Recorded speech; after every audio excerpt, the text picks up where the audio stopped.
Well, hello and welcome back to the Growth Mindset Collective today with Niki Hall and myself once again. I truly hope you guys are having a wonderful day.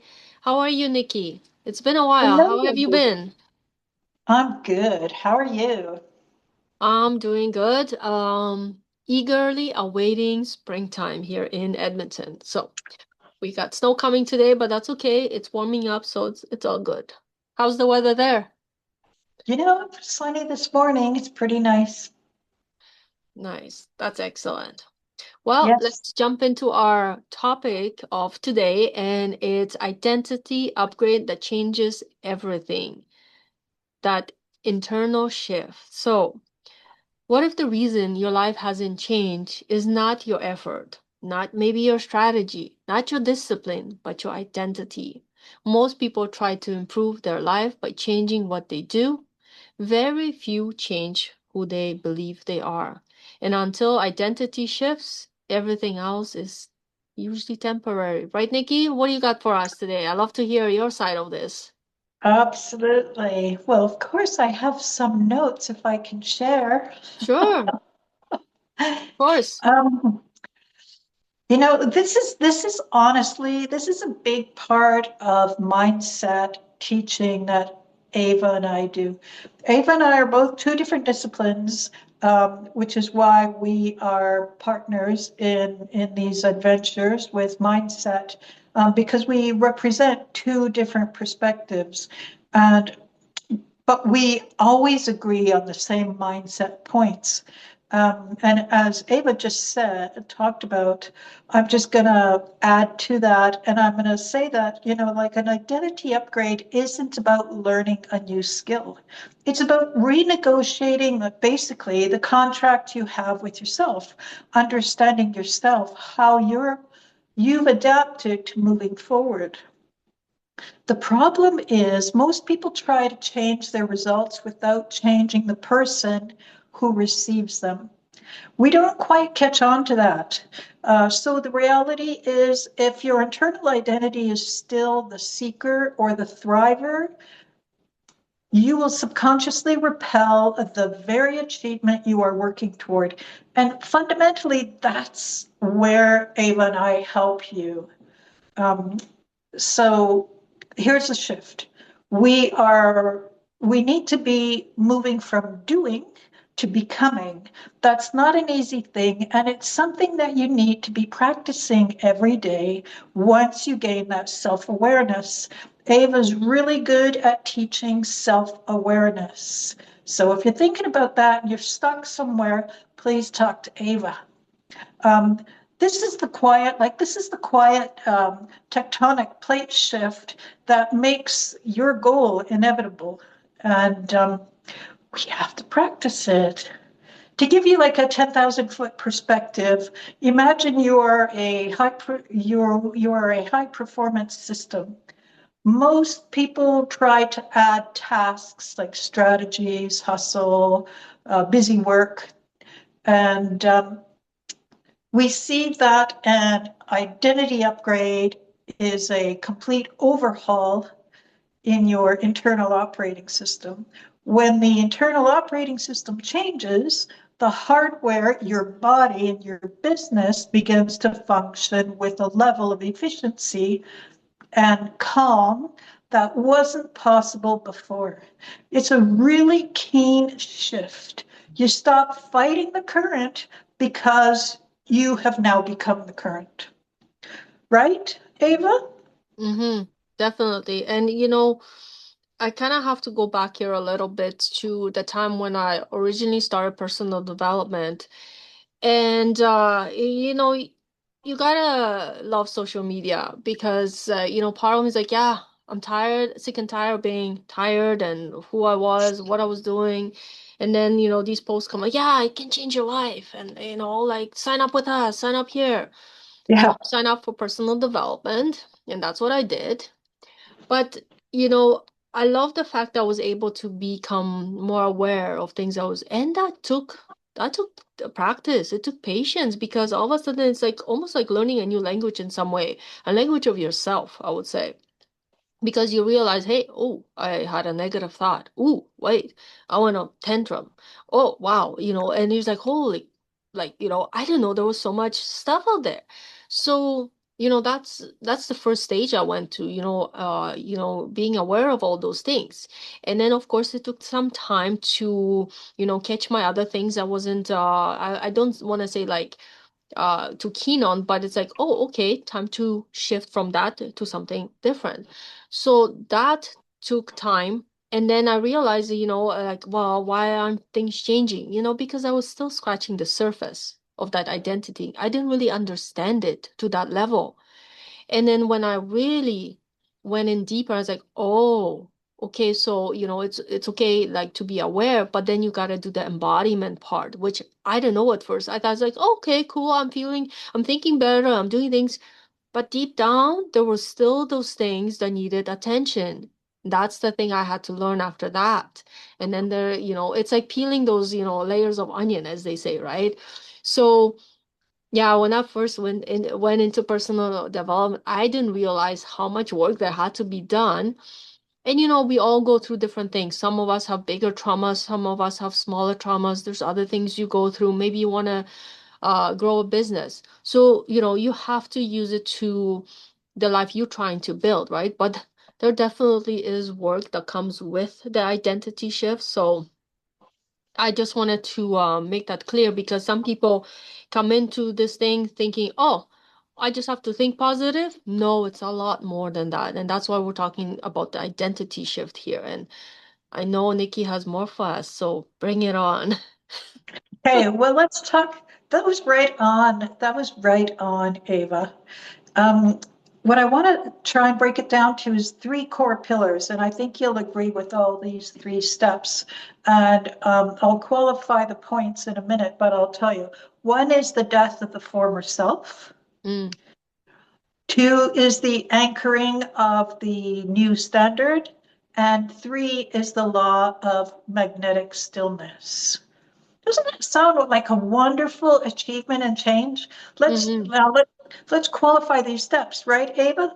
We've been through this. We're not trying to tell you something that might last a year or something. This is a lifetime change, and this will stay with you for life. Um, So the first step is the death of the former self. You cannot carry old baggage into a high valued partnership, as in anything that you set your business to or your mind to, that will be your partnership or a new chapter of success. This step requires identifying the old landmines, the old ways, the old habits, doesn't have to be landmines, but old manners of going about.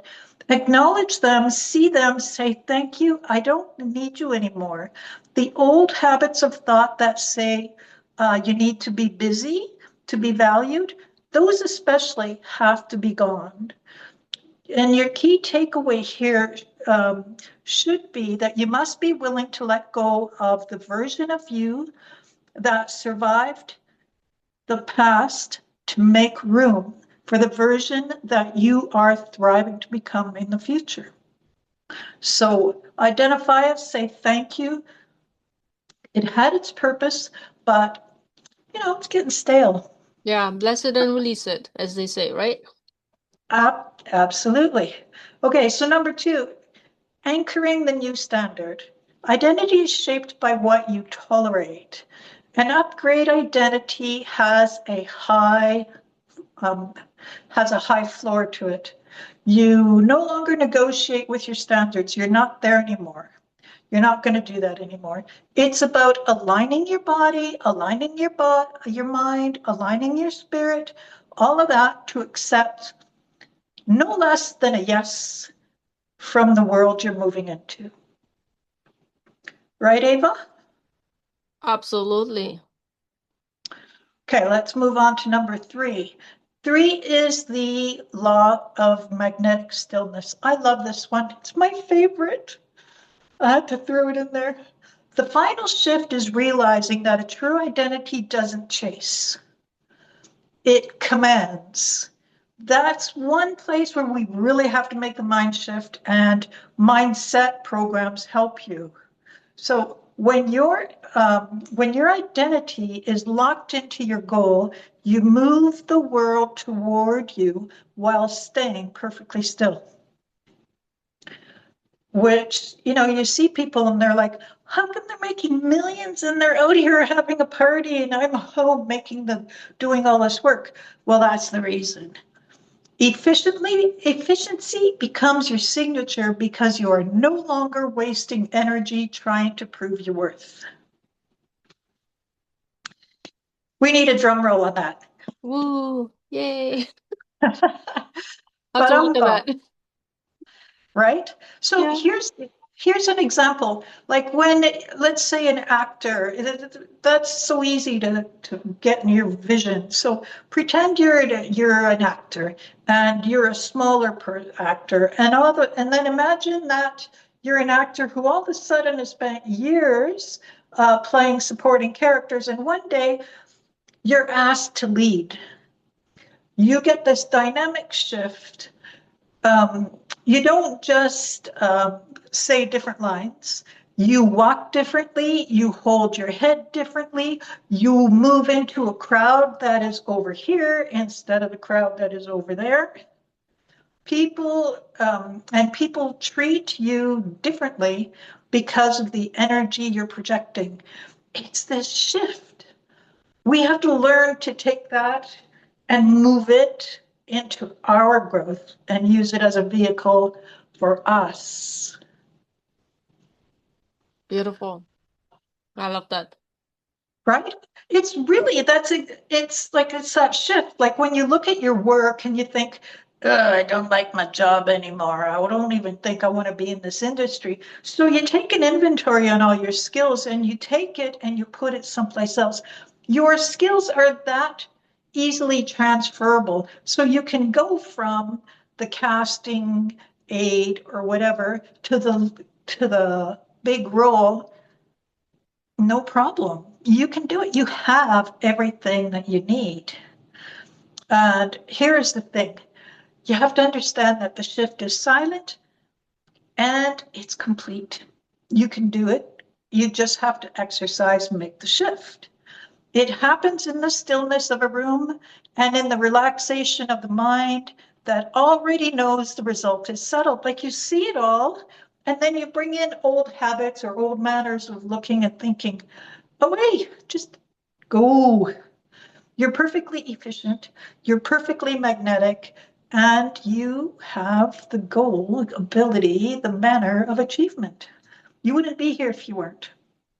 Exactly. That's it, my friend. That's it. That's all you have. That was beautiful. But That's it's a vast topic, that's for sure, because if you really want to change, you have to, be clear that you want to make that change and then make every effort to do so, right? Nothing happens unless you make that decision, right?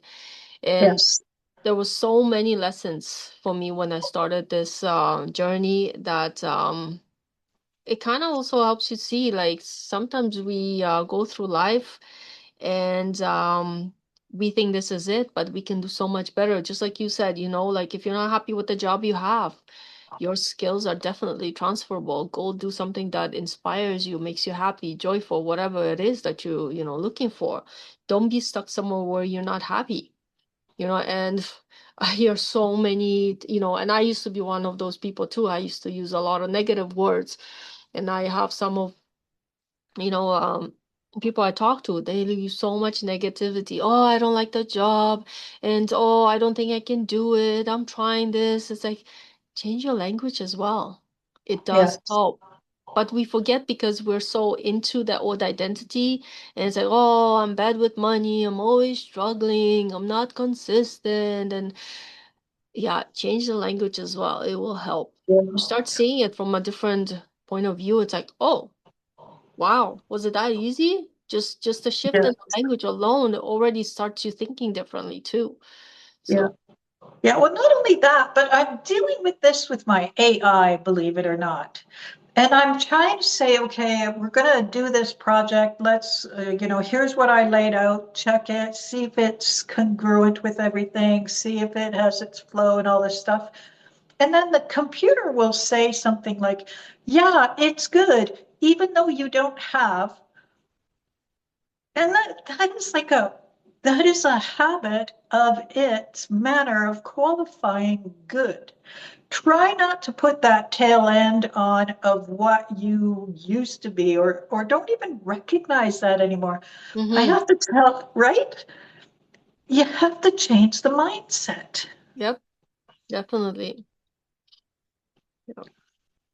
I had to tell it again this morning. Okay, don't give me the negative end to what you're saying. Just give me the positive flow in the front.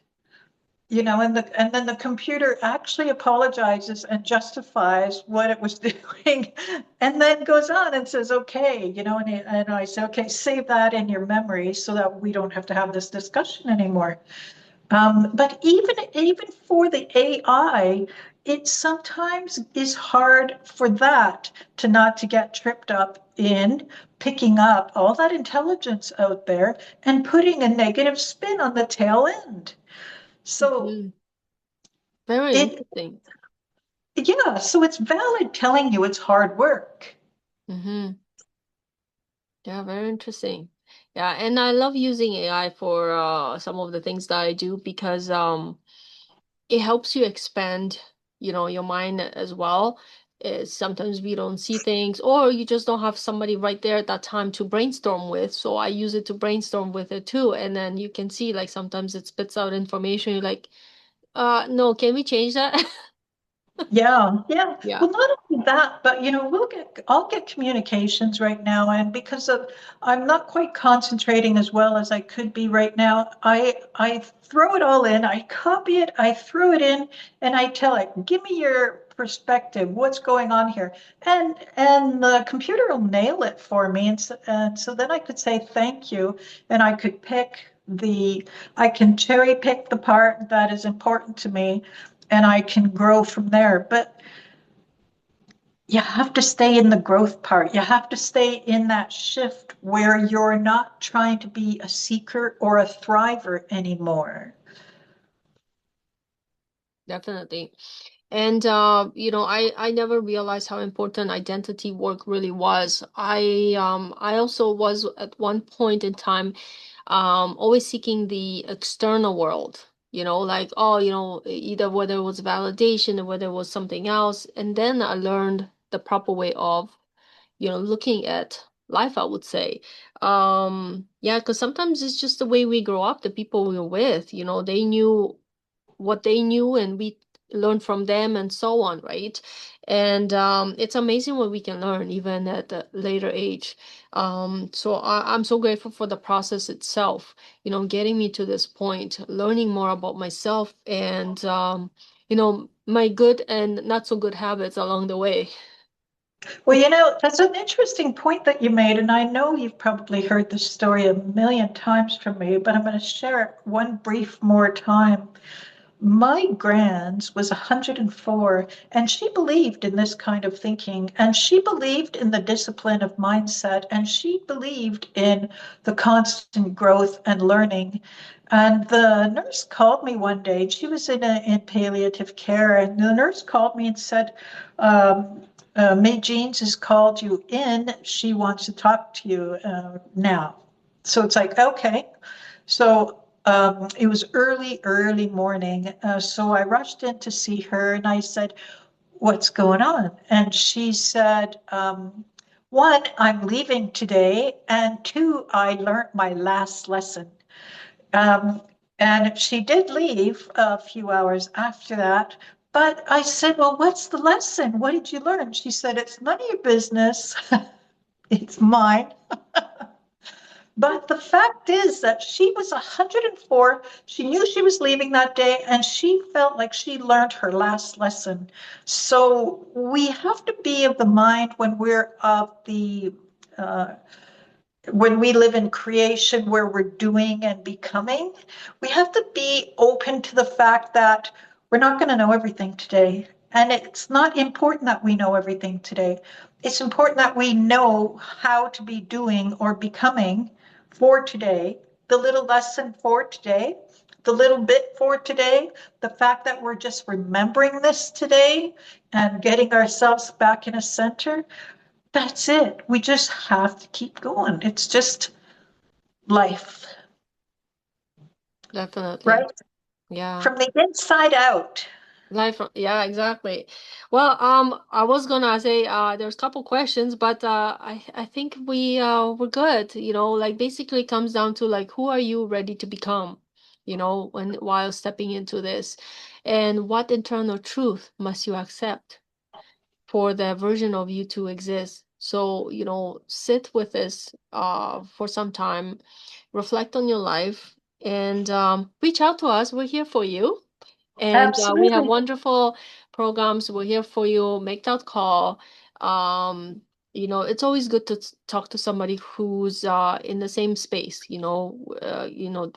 personal growth development, I didn't always have people with that, and I wish I did.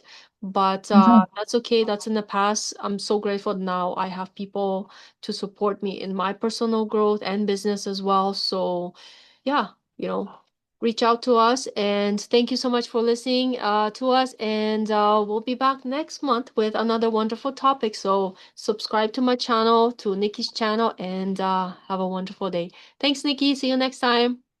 Bye bye.